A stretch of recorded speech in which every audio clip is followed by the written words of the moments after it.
कुछ ही दिनों में डॉलर के अगेंस्ट रुपी की वैल्यू 100 टच करने ही वाली है। लेकिन क्या आप जानते हैं कि दरअसल रुपी की वैल्यू फॉल कैसे कर रही है या वो कौन से रीजंस हैं जिनसे हम इसको बचा सकते हैं?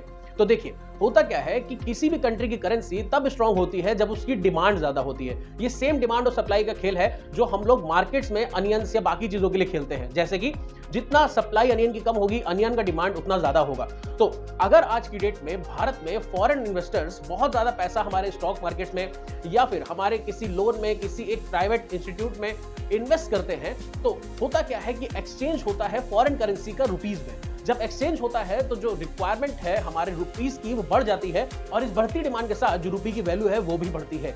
यानी कि जितना ज्यादा एक्सपोर्ट और जितना कम इंपोर्ट, रुपी उतना ज्यादा मजबूत। तो हो ये रहा है कि हम इंपोर्ट तो ज्यादा कर रहे हैं लेकिन हम एक्सपोर्ट कम कर रहे हैं, जिसकी वजह से हमारे रुपी की वैल्यू फॉल होती जा रही है। इस ग्राफ को देखिए, पिछले 10 साल के अंदर जो फॉल हुआ है हमारे रुपी का वो किस तरीके से क्लियरली नजर आ रहा है। तो देखना यह है कि आगे जाके ये चीजें कैसे चेंज होती है। इसको बचाने के लिए हमारे आरबीआई के पास अपना रिजर्व है। जब फॉरेन इन्वेस्टमेंट कम होती है तो ऐसे समय पे आरबीआई अपने रिजर्व में से डॉलर्स को बेचकर जो वैल्यू है रुपी की उसको बचाता है और उसको कंट्रोल लगता है। अभी फिलहाल हमारे पास 11 महीने का रिजर्व बहुत आराम से है, तो इतनी ज्यादा हम अपनी वैल्यू को तो नहीं गिरने देंगे। बाकी जो भी होगा ऑल अबाउट फैक्ट्स से मिलेगा। Thank you so much.